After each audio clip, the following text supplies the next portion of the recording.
Este encuentro corresponde a la asignatura Diseño de Instalaciones 2 y trata el bloque temático Núcleo de Circulación Vertical. Dentro de ese núcleo temático tenemos ascensores y medios de escape. En esta oportunidad trataremos la protección pasiva y los medios de escape. La vinculación entre ambos se da en el contexto de la protección contra incendio. En la protección contra incendio encontramos tres tipos de protecciones. Una primera protección de la que hablamos es la protección preventiva, cuyo objetivo es evitar el origen del incendio y trata de las instalaciones de gas, eléctrica o el uso de materiales inflamables dentro del edificio.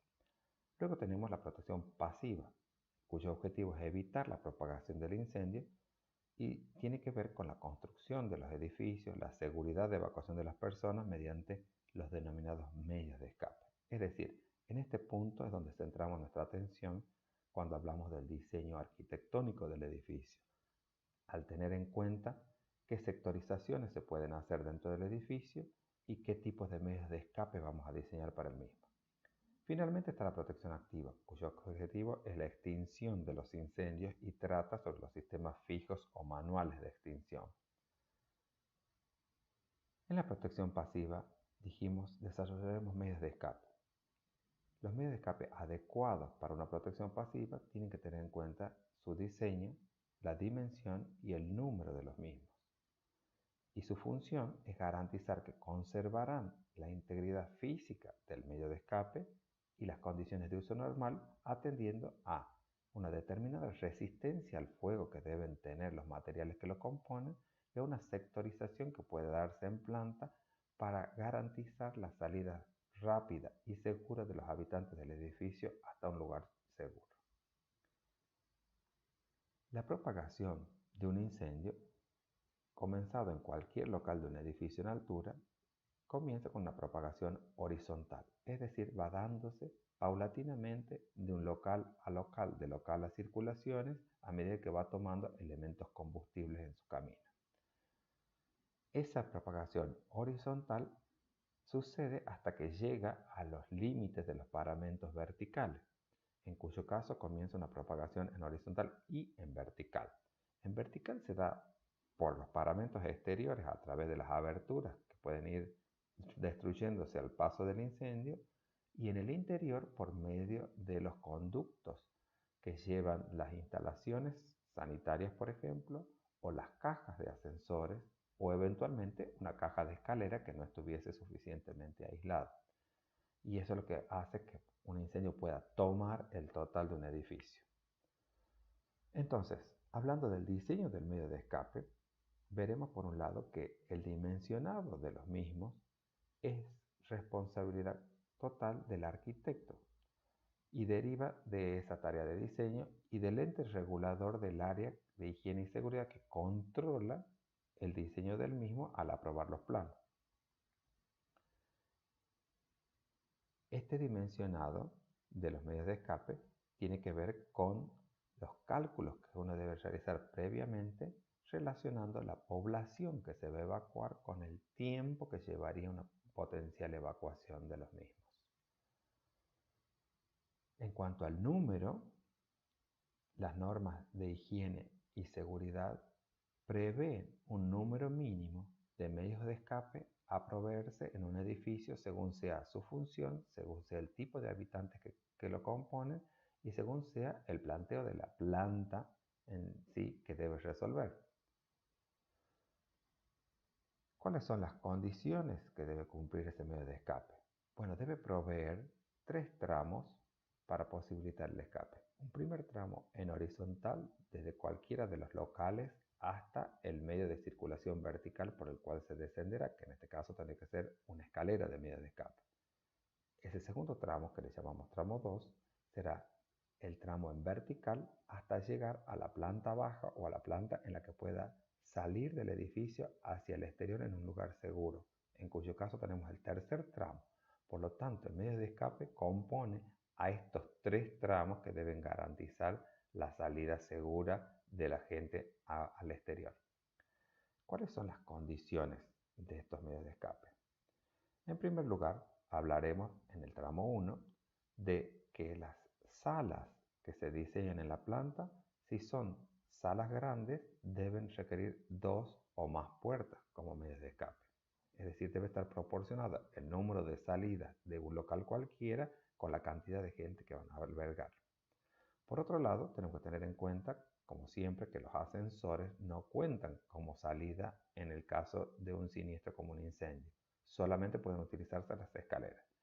Para eso, las escaleras deberán ser cerradas, es decir, cerradas con puertas.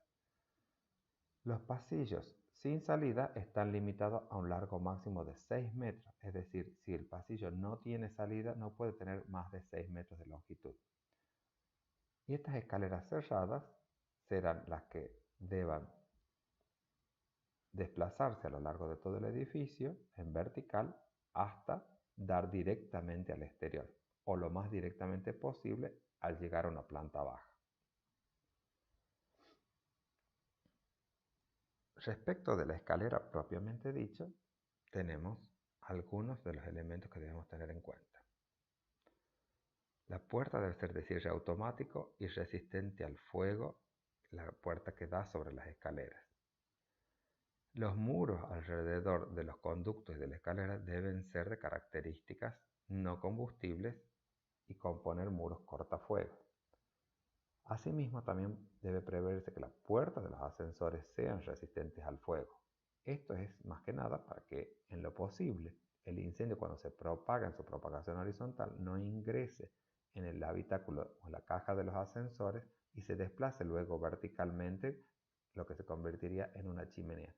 Lo mismo sucede con los conductos que pueden llevar instalaciones y dentro de los cuales también habrá que tener en cuenta un regulador de tiro de cierre automático en todos los conductos que agujerean la pared, por ejemplo, y que el panel de acceso que puedan tener eventualmente para reparaciones también sea de material cortafuego.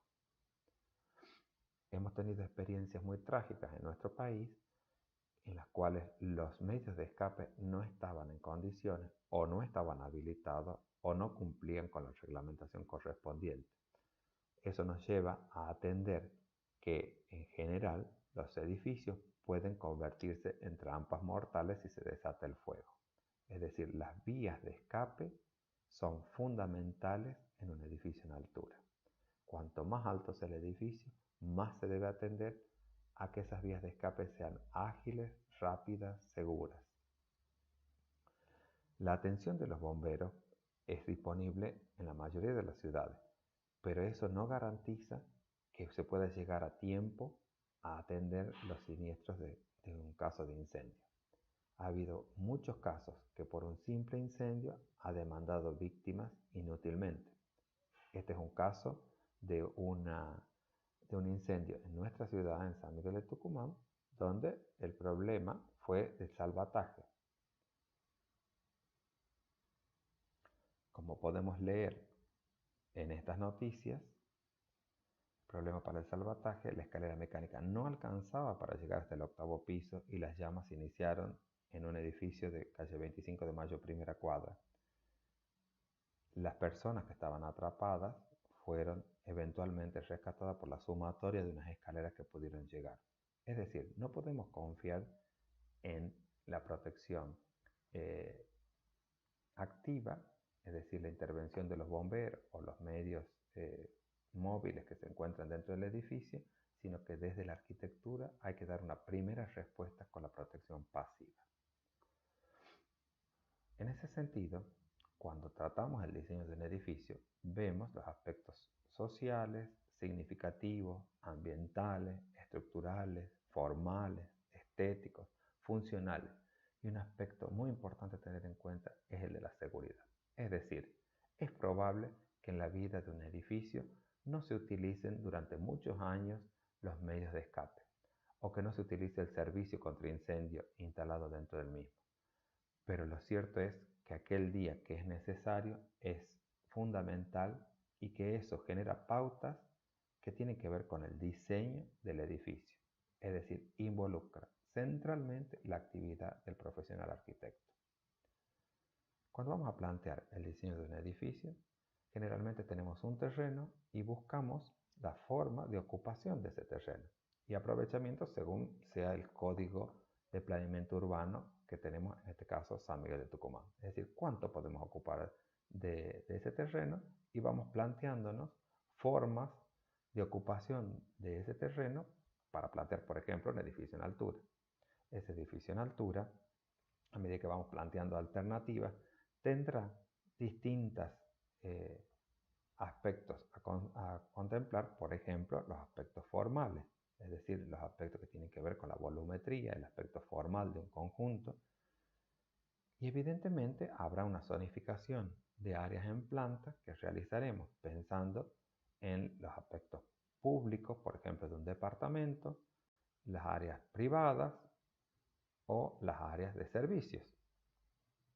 Y dentro de eso, por supuesto, también aparecerá la circulación vertical, es decir, cómo se vincula verticalmente piso con piso hasta poder llegar a la planta baja.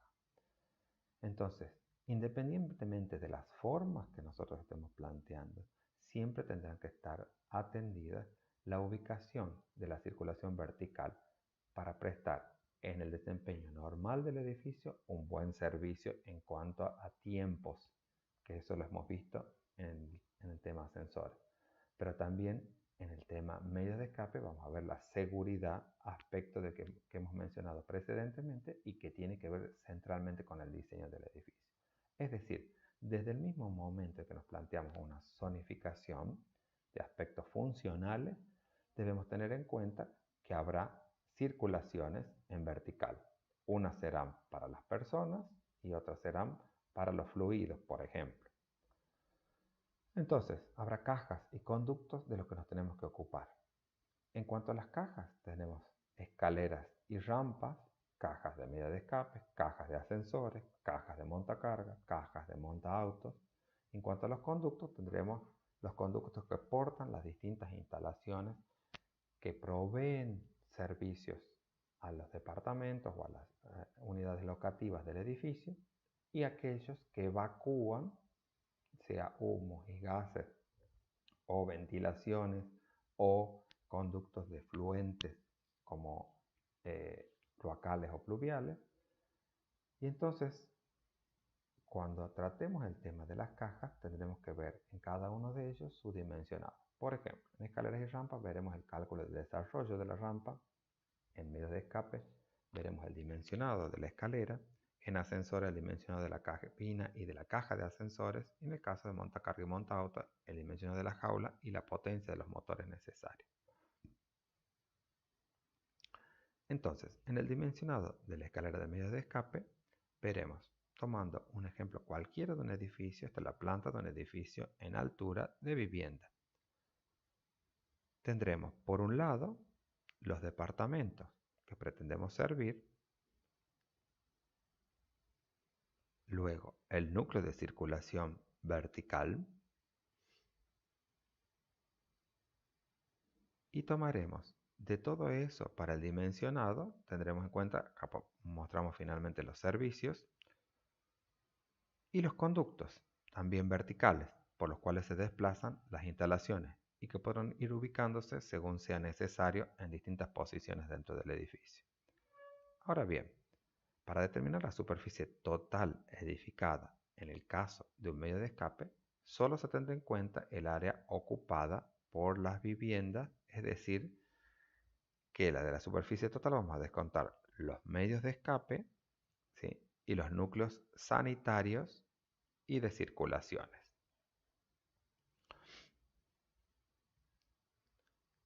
Para el dimensionado de las escaleras de medio de escape, conocemos dos métodos por tráfico que desarrollamos en este curso. Un método por tráfico y un método por capacidad. El método por tráfico se basa en la evacuación de personas en un tiempo determinado, es decir, basa su cálculo en el flujo de gente que pueda pasar por una determinada sección a lo largo del tiempo. Este método de cálculo es apto para aquellos casos en que los ocupantes del inmueble se encuentran en buenas condiciones físicas y basa su cálculo en las unidades de ancho de salida, es decir, cuántas unidades de ancho de salida son necesarias y una vez que tenemos el número de unidades de ancho de salida, qué número de medios de escape serán necesarios. Mientras que en el método por capacidad se basa en diseñar las escaleras, el conjunto de escalones, rellanos y descansos con un área capaz de albergar simultáneamente a los ocupantes de la superficie del piso servido por aquella escalera. Es decir, todos los habitantes de un piso deberían poder estar contenidos en las distintas partes componentes de la escalera. Y entonces, en ese método por capacidad, estamos atendiendo a superficies en planta necesarias para albergar gente y no nos basamos en la velocidad de traslado de las mismas.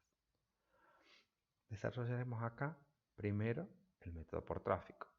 Luego, en una presentación aparte, ustedes van a tener el cálculo detallado con números y un ejemplo concreto en el que puedan ver cómo se desarrolla el método por tráfico. Las unidades de ancho de salida, dijimos, son el elemento fundamental para el método por tráfico. El coeficiente de salida, la población, el tiempo de escape, todos estos elementos son los que vamos a conjugar en este diseño. El cálculo es muy simple. El número de unidades de ancho de salida se determina dividiendo la población en 100. Este 100, como explicaremos en un apartado, tiene que ver con el coeficiente de salida y el tiempo de escape necesario para que por una unidad de ancho de salida pasen un determinado número de personas en un determinado tiempo, es decir, el concepto de flujo de que habíamos hablado. Para los edificios nuevos, la primera y segunda unidad de ancho de salida son de 0,55. Si nos diera más de 2 unidades de ancho de salida, deberíamos sumar las dos primeras, es decir, 1,10 m, y de la tercera en adelante consideraremos 0,45 metros. Esto nos va a dar el ancho del tramo de la escalera como del rellano y del descanso, es decir, en coincidencia al circular todo debe tener el mismo ancho y no debe contemplarse el barrido de la puerta dentro de estas dimensiones que estamos considerando.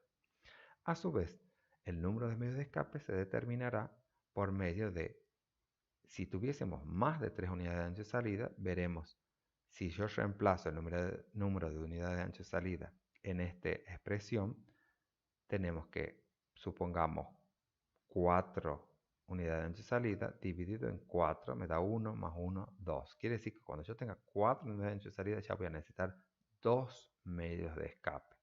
Esto atiende a que el ancho de los medios de escape no sea excesivo y pueda generar problemas dentro del traslado de la gente en ese medio de escape. Ahora bien, el método por capacidad dijimos que se calcula la superficie en planta, es decir, a razón de 0,25 metros cuadrados por persona. Y distinguimos tres casos. Si la población de la planta a la que atiende es menor a 80 personas, si la población está entre 80 y 160 o si tiene más de 160. ¿Cómo vamos a tener en cuenta estas distinciones? Si la población tiene hasta 80 personas, albergaremos esas 80 personas en todos los tramos de la escalera, descansos y rellano. Trataremos de dividirlo, descontando siempre el área de barrio de la puerta. Si la población está entre 80 y 160 personas, entonces tomaremos las primeras 80 personas y las ubicaremos en las áreas de tramos y descansos. Y el excedente de 80 personas lo ubicaremos en el rellano, siempre liberando el barrio de la puerta. Finalmente, en el último caso, si la población es mayor a 160 personas, trataremos de ubicar el 50% de la población en tramos y descansos y el otro 50% de la población en el rellano. Evidentemente, como vemos, este planteo de método por capacidad nos da una distribución muy diferente al que veníamos tratando en el caso anterior en el método por tráfico, y las dimensiones de las escaleras pueden tornarse muy significativas en edificios de mucha población. Con esto terminamos este encuentro y les doy las muchas gracias.